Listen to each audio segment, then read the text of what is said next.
Kembali lagi bersama channel kita semua. Jika Anda suka, jangan lupa komen, like dan subscribe, serta bila Anda berkenan. Selamat membaca dan mendengarkan. Perintah Kaisar Naga, Bab 3377-3382. Dev mengikuti Lilian, berlari bersama monster-monster itu, dan segera berlari ke arah yang jauh. Kedua orang itu mengikuti monster-monster ini dari hutan belantara tanpa batas hingga perbukitan. Tuan Chen, kemana monster-monster ini membawa kita? Saat saya mengambil batu besar tadi, mereka tidak ada di sini. Lilian sedikit takut, jadi dia bertanya pada Dev. Aku tidak tahu, tapi monster-monster ini telah berada di medan perang para dewa dan iblis selama bertahun-tahun. Mereka pasti tahu di mana harta karun itu berada, dan kita bisa mengikuti mereka. Kita akan baik-baik saja. Dev tidak tahu kemana monster-monster ini pergi, jadi dia hanya bisa mengikuti mereka. Ketika Dev dan Lilian mengikuti monster-monster itu melewati bukit, kilatan cahaya besar segera muncul di depan mereka.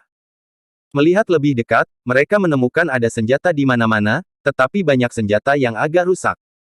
Lagi pula, telah terjadi perang di sini, entah itu pertarungan antara makhluk abadi atau iblis, senjata di tanganmu pasti akan rusak. Ini adalah area yang sangat luas, dengan tumpukan senjata yang ditumpuk, yang jelas agak aneh. Senjata-senjata ini sepertinya tidak dijatuhkan, melainkan seperti ada yang sengaja menumpuknya di sini. Aku yang mengambil senjata-senjata ini, kata pemimpin monster itu. Ketika Dev mendengarnya, ternyata monster ini yang mengambilnya. Tak heran setelah mereka melangkah ke medan pertempuran para dewa dan iblis, mereka melihat tulang berserakan di tanah, namun tidak ditemukan senjata. Ternyata monster ini yang mengambilnya dan mengumpulkannya di tempat ini, namun Dev tidak mengetahui apa yang dilakukan monster tersebut untuk mengambil senjata rusak tersebut. Mungkinkah dia memiliki kebiasaan mengumpulkan barang-barang? Mengapa kamu mengumpulkan senjata-senjata ini? Dev bertanya dengan rasa ingin tahu. Semua senjata ini memiliki sisa energi peri. Yang aku butuhkan adalah energi peri di dalamnya, kata pemimpin monster itu. Energi peri. Dev tertegun. Dia tidak merasakan kehadiran energi peri. Pemimpin monster itu tidak berbicara, tapi berjalan langsung menuju tumpukan senjata. Dev maju perlahan diikuti Lilian. Segera, kedua orang itu sepertinya telah melewati penghalang transparan, dan mereka bahkan melihat riak di kehampaan. Tapi setelah Dev melewati penghalang ini, sejumlah besar energi peri mengalir ke arahnya. Kali ini, Dev tercengang. Ternyata semua senjata ini mengandung energi peri, dan energi peri ini diblokir oleh suatu kekuatan, itulah kenapa Dev tidak merasakannya sebelumnya. Tapi sekarang, setelah melewati penghalang, energi peri mengalir ke arahnya. Energi peri yang sangat kuat. Saat kamu mengambil senjata ini, apakah kamu ingin menggunakan energi peri untuk berlatih? Dev bertanya kepada pemimpin monster itu. Tetapi pemimpin binatang iblis itu menggelengkan kepalanya, saya berlatih dan tidak dapat menggunakan energi peri dalam senjata rusak ini. Ada banyak rumput peri di medan perang para dewa dan iblis ini, semuanya sangat subur. Lalu kenapa kamu menumpuk senjata-senjata ini di sini? Dev memandang pemimpin monster itu dengan bingung. Pemimpin monster itu tidak berbicara, tetapi terus bergerak maju, dan Dev serta Lilian mengikutinya lagi. Menginjak senjata di bawah kaki mereka, Dev dan yang lainnya berjalan maju selangkah demi selangkah. Ketika dia mencapai tumpukan kecil senjata, pemimpin monster itu dengan lembut memainkannya dengan ekornya yang tebal, dan tumpukan senjata itu langsung tersebar. Tepat setelah senjatanya tersebar, Dev dan Lilian menemukan bahwa di bawah senjata itu, ada telur binatang berwarna-warni yang ditutupi dengan berbagai pola. Ternyata senjata tersebut digunakan untuk mengubur telur binatang itu. Dev melihat telur itu, yang tampak berbeda dari yang diambil oleh Lilian. Apakah telur ini milikmu? Dev bertanya ragu-ragu. Pemimpin monster itu menggelengkan kepalanya, tidak, jika itu adalah anakku, tidak akan dikuburkan di bawah senjata ini. Saya tidak tahu apa yang ada di dalam telur binatang ini, tapi saya tahu bahwa telur binatang ini butuh untuk menyerap energi peri. Untuk menetaskan telur binatang ini, saya mengambil senjata ini dan menggunakan energi peri di dalam senjata untuk membuat telur binatang ini bisa menetas. Sayang sekali setelah ribuan tahun, telur binatang ini sepertinya masih belum ada tanda-tanda menetas, tapi dari kelihatannya, kemungkinan besar ada binatang roh di dalam telur binatang ini. Jika itu adalah monster biasa seperti kami, yang diinkubasi oleh paket energi peri yang begitu kuat, tentu telah menetas sejak lama. Pemimpin monster itu mengikuti Dev dan berkata, "Telur binatang roh." Dev tiba-tiba terkejut. Anda harus tahu bahwa binatang roh adalah sesuatu yang dapat ditemui tetapi tidak dicari, dan kekuatan binatang roh berkali-kali lebih kuat dari monster biasa. Di alam surga dan manusia, hanya makhluk abadi dengan kekuatan yang cukup yang layak memiliki tunggangan binatang roh. Lalu kenapa kamu membawaku ke sini? Dev bertanya. Kamu memiliki aura klan binatang buas dan kekuatan klan naga. Aku ingin kamu yang menetaskan telur makhluk roh ini. Jika ini bisa ditetaskan, itu lebih baik dari harta apapun di medan perang para dewa dan iblis ini. Kata pemimpin monster. Dev memandang pemimpin monster itu dengan tenang, sedikit mengernyit dan berkata, "Mengapa kamu membantuku? Apakah karena kekuatan naga di tubuhku?" Monster itu berhenti dan berkata, "Medan perang antara dewa dan iblis telah terbuka, dan kehidupan klan kami akan terganggu. Kita pasti akan dibantai saat itu, dan kemudian mereka akan mengambil pil binatang buas kami. Saya hanya berharap bahwa kamu dapat bergabung dalam pertempuran antara para dewa dan iblis. Ketika medan perang ditutup, kamu dapat sepenuhnya menutup pintu masuk ke medan perang para dewa dan iblis di sini. Kami hanya ingin menjalani kehidupan yang stabil. Kami tidak ingin untuk menjadi abadi, kami hanya ingin tidak diganggu. Faktanya, setelah tinggal di sini selama ribuan tahun, itu tenang sekali." Nada suara pemimpin monster itu sangat tidak berdaya. Sekarang para biksu dan iblis masuk, dan tidak banyak orang masuk di medan perang, tapi salah satu telur mereka diambil oleh Lilian. Jika ada terlalu banyak orang, kelompok mereka mungkin akan musnah. Anda harus tahu bahwa monster yang hidup di medan perang antara dewa dan iblis tidak memiliki cara untuk naik menuju keabadian, lagi pula, dunia ini diciptakan oleh manusia. Jika monster-monster ini ingin naik ke keabadian, mereka harus menghancurkan medan perang para dewa dan iblis ini, atau makhluk abadi lainnya akan datang, menghancurkan dunia ini, dan melepaskan monster-monster ini. Tapi sekarang sepertinya monster-monster ini tidak ingin pergi dari sini, mereka juga tidak ingin menjadi monster dan abadi selamanya. Mereka hanya ingin menjalani kehidupan yang damai. Oke, aku berjanji padamu, tapi aku khawatir kekuatanku tidak akan mampu menutup pintu masuk ke medan perang para dewa dan iblis. Dev menyetujui permintaan pemimpin monster itu, tapi sekarang dia baru saja menyeberang dengan hati-hati ke alam kesengsaraan transendensi dan ingin menyegelnya secara permanen. Dia khawatir tidak akan mudah untuk menutup pintu masuk medan perang para dewa dan iblis. Selama kamu setuju, aku yakin kamu bisa melakukannya. Kamu memiliki kekuatan naga di tubuhmu, jadi kamu pasti bisa melakukannya. Pemimpin monster itu percaya pada Dev karena dia percaya pada kekuatan naga pada diri Dev. Sebagai seorang monster, pemimpin monster ini mengetahui kekuatan naga. Saya akan mencoba yang terbaik. Dev mengangguk. Jika ini adalah telur makhluk roh, perlakukan dengan baik. Setelah pemimpin binatang iblis selesai berbicara, dia berbalik dan pergi. Sepertinya monster-monster ini tidak tinggal di sini, mereka hanya membawa Dev dan Lilian ke sini. Tuan Chen, apakah ini benar-benar telur makhluk roh? Lilian tidak terlalu mempercayainya. Lagi pula, dia belum pernah melihat makhluk roh sebelumnya. Itu mungkin. Di medan perang antara dewa dan iblis ini, pasti akan ada makhluk roh yang berpartisipasi dalam pertempuran. Bukan tidak mungkin untuk meninggalkan telur makhluk roh. Setelah Dev selesai berbicara, dia perlahan berjalan menuju telur makhluk roh, lalu mengulurkan tangan dan menyekanya. Telur makhluk roh sebenarnya memiliki rasa hangat dan terasa sangat nyaman saat disentuh. Dev benar-benar dapat merasakan gerakan di dalam telur makhluk roh, tetapi ketika dia menggunakan indera spiritualnya untuk menjelajahinya, dia tidak dapat menembusnya sama sekali. Dan saat Dev menggunakan indera spiritualnya untuk menjelajah, telur makhluk roh sepertinya bereaksi. Garis-garis aneh di atasnya tiba-tiba bersinar dengan cahaya warna-warni. Dan cahayanya melesat langsung ke langit, mekar seperti kembang api. Dev sangat ketakutan sehingga dia dengan cepat menarik tangannya dan menatap kosong ke telur makhluk roh yang bercahaya warna-warni. Cahaya warna-warni tampak sangat mempesona di medan perang para dewa dan iblis yang suram ini. Mereka yang memasuki medan perang para dewa dan iblis semuanya melihat cahaya warna-warni ini pada saat ini. Harta macam apa itu? Preston melayang di udara, dan di kakinya ada mayat monster, dan di tangannya ada pil binatang berdarah. Saat dia melihat cahaya warna-warni ini, niat membunuh tiba-tiba muncul di matanya.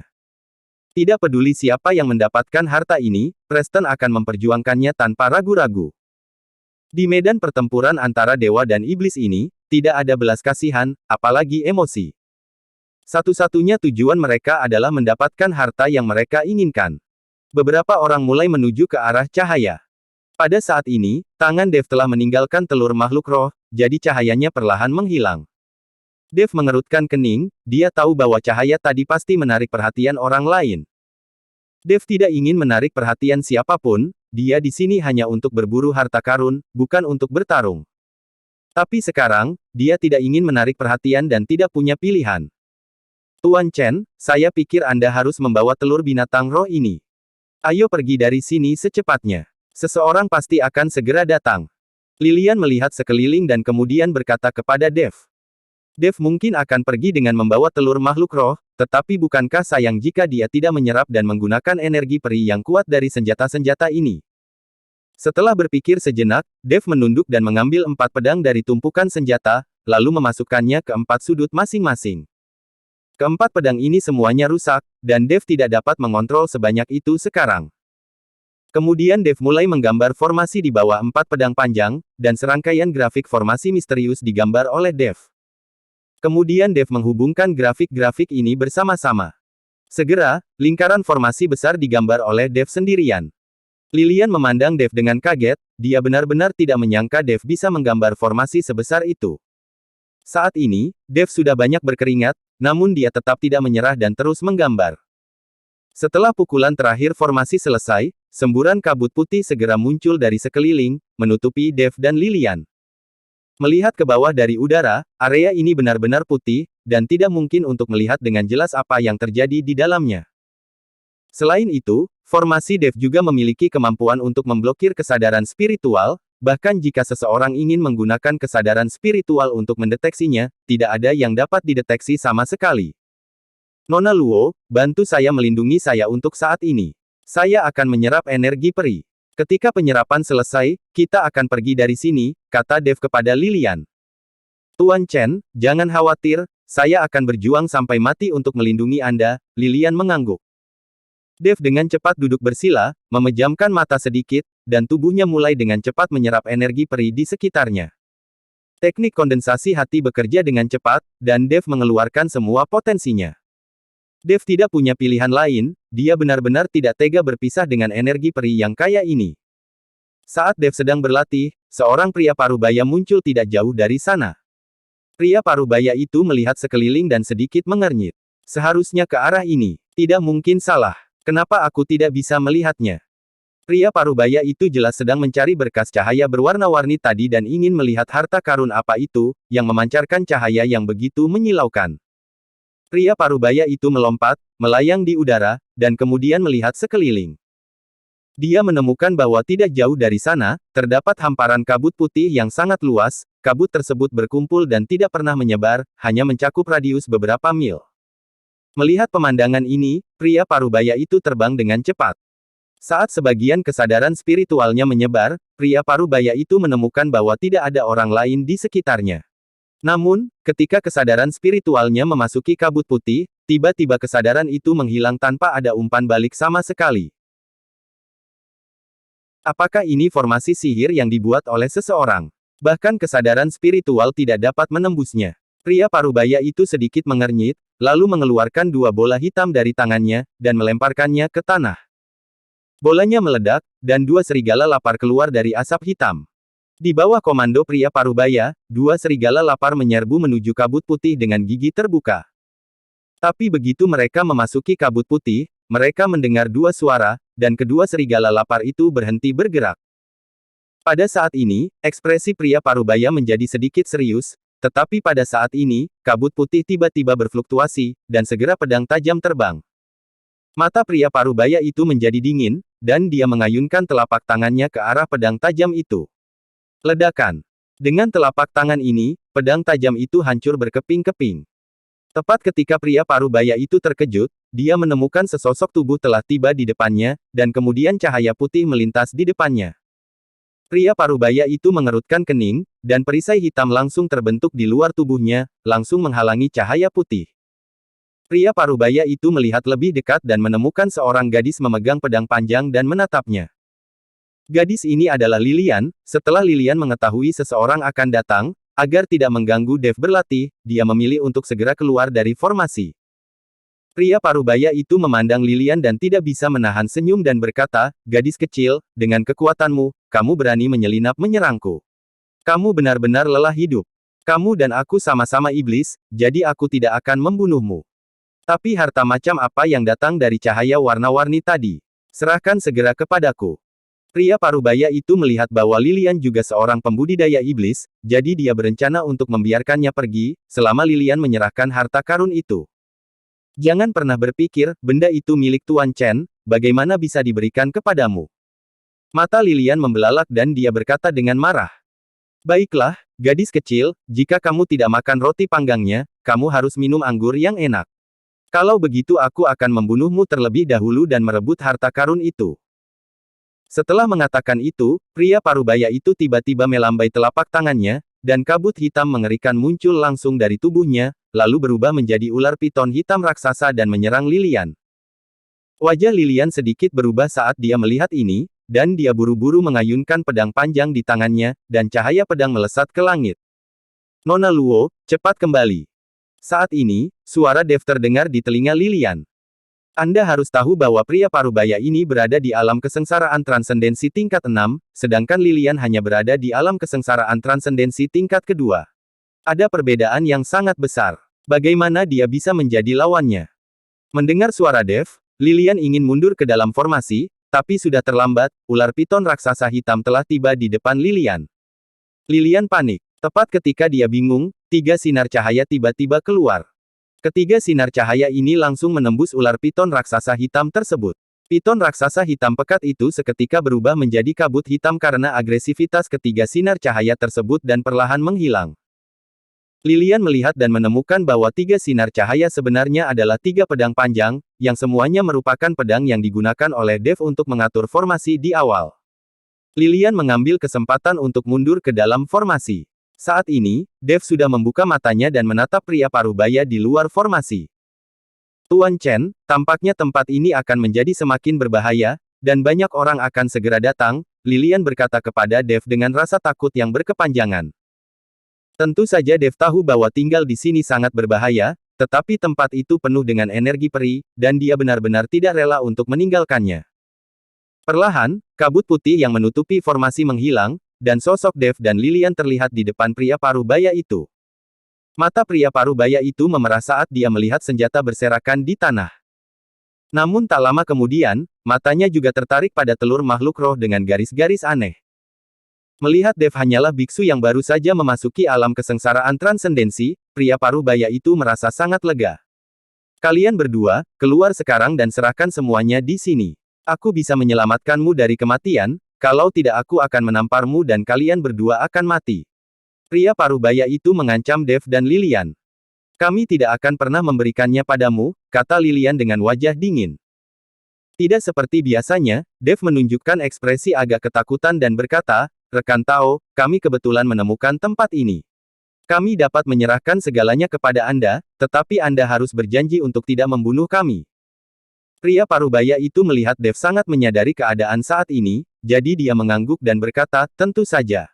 Kita tidak memiliki keluhan. Saya datang ke medan perang para dewa dan iblis hanya untuk mengambil harta, bukan untuk membunuh orang. Selama Anda patuh, aku tidak akan membunuhmu. Baiklah, aku serahkan semuanya sekarang."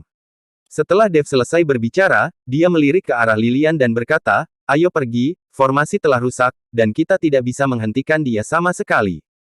Lilian terkejut dan menatap Dev dengan tidak percaya. Dia tidak mengerti mengapa Dev tiba-tiba menjadi seperti ini. "Apakah kamu menjadi sedikit terlalu penakut?" Meskipun lawannya berada di alam kesengsaraan transendensi tingkat 6, dengan kemampuan Dev, bukan berarti dia tidak bisa bertarung dengan seorang biksu di alam kesengsaraan transendensi tingkat 6. "Mengapa Anda harus menyerah sebelum mengambil tindakan?" Tapi Lilian tidak mengatakan apapun dan hanya bisa mengikuti Dev keluar dari formasi. Melihat Dev dan Lilian berjalan keluar, pria parubaya itu mengujinya dengan kesadaran spiritualnya dan menemukan bahwa formasi tersebut memang telah rusak, jadi dia masuk dengan percaya diri. Melihat senjata di tanah dan telur makhluk roh, pria parubaya itu tertawa gembira, hahaha, aku kaya, aku kaya. Meskipun sebagian besar senjata ini rusak, namun senjata-senjata ini adalah abadi. Biarpun senjata ajaib yang digunakan rusak, itu masih jauh lebih kuat dari senjata biasa. Dev melihat ekspresi bersemangat pria parubaya itu, jadi dia menarik Lilian untuk pergi. Tunggu sebentar. Pria parubaya itu menghentikan Dev. Kami telah memberikan segalanya padamu, apa lagi yang kamu inginkan?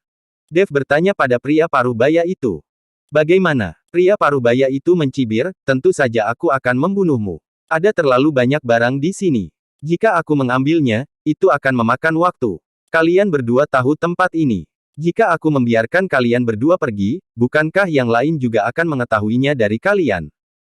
Jangan khawatir, kami berdua tidak akan memberitahu siapapun. Dev berjanji. Hahaha, aku hanya tidak akan khawatir pada orang mati, pria parubaya itu tertawa dan berkata. Melihat pria parubaya itu mengingkari kata-katanya dan ingin membunuh mereka, Dev menjadi tenang dan berkata sambil tersenyum tipis, saya tahu Anda tidak bisa melepaskan kami. Karena Anda ingin membunuh saya, itu normal jika aku membunuhmu sekarang. Kamu, seorang biksu kecil tingkat pertama di alam kesengsaraan transendensi ingin membunuhku. Pria parubaya itu mendengus dingin, tidak percaya bahwa Dev memiliki kemampuan untuk membunuhnya. Tidakkah kamu ingin memikirkan bagaimana aku menyerahkanmu kepadamu dan membiarkanmu masuk ke dalam formasi ini dengan mengetahui bahwa kamu pasti akan membunuh kami? Dev menyeringai, senyum sinis. Pria parubaya itu melihat senyuman Dev dan tiba-tiba terkejut. Saat ini, ekspresi wajah pria parubaya itu mulai menjadi ganas, lalu dia berteriak. Ah, kepalaku, teriak pria parubaya itu, merasa seperti ada serangga yang merayap di pikirannya, menggerogoti kesadarannya. Tuan Chen, apakah dia? Lilian bertanya dengan bingung ketika dia melihat pria parubaya itu tiba-tiba tampak gila. Dia diracuni oleh racun ulat sutera emasku. Tidak butuh waktu lama sebelum dia menjadi zombie, jelas Dev. Faktanya, saat berbicara dengan pria parubaya itu, Dev diam-diam melepaskan racun ulat sutera emas. Ketika pria parubaya masuk ke dalam formasi, racun ulat sutera emas diam-diam memasuki tubuh pria parubaya itu dalam sekejap. Tapi untuk menghadapi orang ini, Dev menggunakan semua racun ulat sutera emas. Hanya itu serangga raja racun ulat sutera emas yang tersisa. Semua racun ulat sutera emas yang dia budidayakan dengan darahnya sendiri sekarang digunakan, dan Dev merasa sedikit menyesal. Tetapi ketika menghadapi biksu tingkat 6 di alam kesengsaraan transendensi, meskipun ada racun ulat sutera emas, jumlahnya harus mencukupi. Anda harus tahu bahwa seiring dengan peningkatan alam biksu, kesadaran spiritualnya akan menjadi semakin kuat. Untungnya, racun ulat sutera emas yang diberi makan oleh darah Dev cukup kuat. Bahkan biksu tingkat 6 di alam kesengsaraan transendensi dapat dengan cepat menggerogoti kesadaran spiritualnya. Setelah beberapa menit, mata pria parubaya itu menjadi tidak bernyawa, dan yang tersisa dari dirinya hanyalah cangkang. Melihat ini, Lilian ingin menghancurkan tubuh pria parubaya itu dengan satu telapak tangan, tetapi dihentikan oleh Dev. Jangan hancurkan tubuh orang itu, dia masih berguna. Setelah Dev selesai berbicara, dia melangkah maju dan meletakkan tubuh pria parubaya itu di satu sisi formasi. Saya tidak tahu jenis pil apa yang dimasukkan Dev ke dalam mulut pria parubaya itu, tetapi dari tubuh pria parubaya itu, aura alam kesengsaraan transendensi tingkat 6 terus-menerus memancar dari tubuh pria parubaya itu. Dev mulai menggunakan senjata di tanah untuk membentuk formasi baru, dan kabut putih memenuhi udara lagi. Namun, kali ini, dari formasi yang diselimuti kabut putih, aura alam kesengsaraan transendensi tingkat 6 terus menyebar ke sekeliling. Dev menggunakan tubuh seorang pria parubaya untuk dengan sengaja menciptakan kultivator alam kesengsaraan transendensi tingkat 6. Selama seseorang datang dan merasa ada kultivator alam kesengsaraan transendensi tingkat 6 dalam formasi, mereka mungkin akan pergi. Setelah mengatur semuanya, Dev meminta Lilian untuk tidak keluar dari formasi dengan mudah, dan kemudian terus menyerap energi peri dan berlatih. Saya tidak tahu apakah orang lain tidak menemukan tempat ini, atau karena nafas alam kesengsaraan transendensi tingkat 6 membuat orang takut. Tidak ada yang datang ke sini untuk mengganggunya selama 3 hari, dan Dev bisa berlatih dengan tenang selama 3 hari. Meskipun teknik konsentrasi hati Dev sangat mesum, ia masih gagal menyerap semua energi peri di area ini dalam 3 hari. Di luar medan perang para dewa dan iblis, setelah masa perlindungan 3 hari berlalu, sejumlah besar biksu mulai memasuki medan perang para dewa dan iblis. Jumlah biksu di medan perang para dewa dan iblis tiba-tiba bertambah banyak. Dan Sekte Suanyin juga menerima sejumlah besar sumber daya dan koin roh untuk ini. Bos Kai, Tuan Miao, kita telah memperoleh token untuk memasuki medan perang para dewa dan iblis. Kita bisa masuk sekarang, kata Yulian kepada Hawkins dan Tuan Miao setelah menukar koin roh dengan token.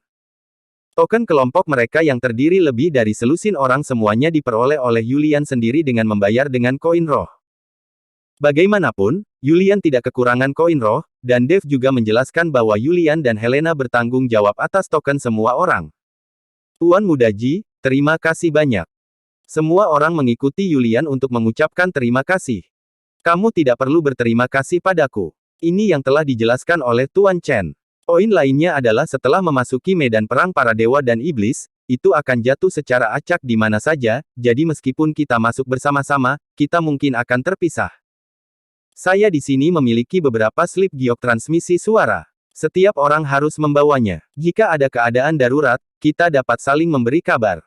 Yulian mengeluarkan sekantong slip giok transmisi suara dan membagikannya kepada semua orang. Slip giok pemancar suara ini semuanya disempurnakan oleh Dev. Bagi biksu lain, slip giok transmisi suara sederhana ini juga merupakan hal yang langka, tetapi bagi Dev, itu hanya masalah pemurnian biasa. Sambil memegang slip giok, semua orang melangkah ke pintu masuk medan perang para dewa dan iblis dan memasuki medan perang para dewa dan iblis. Di medan perang para dewa dan iblis, Dev perlahan membuka matanya, melihat formasi seperti sebelumnya, dan kemudian bertanya, Nona Luo, tidak ada gerakan dalam 3 hari terakhir, kan?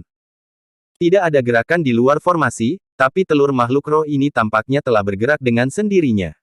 Lilian menunjuk ke telur makhluk roh dan berkata, bersambung.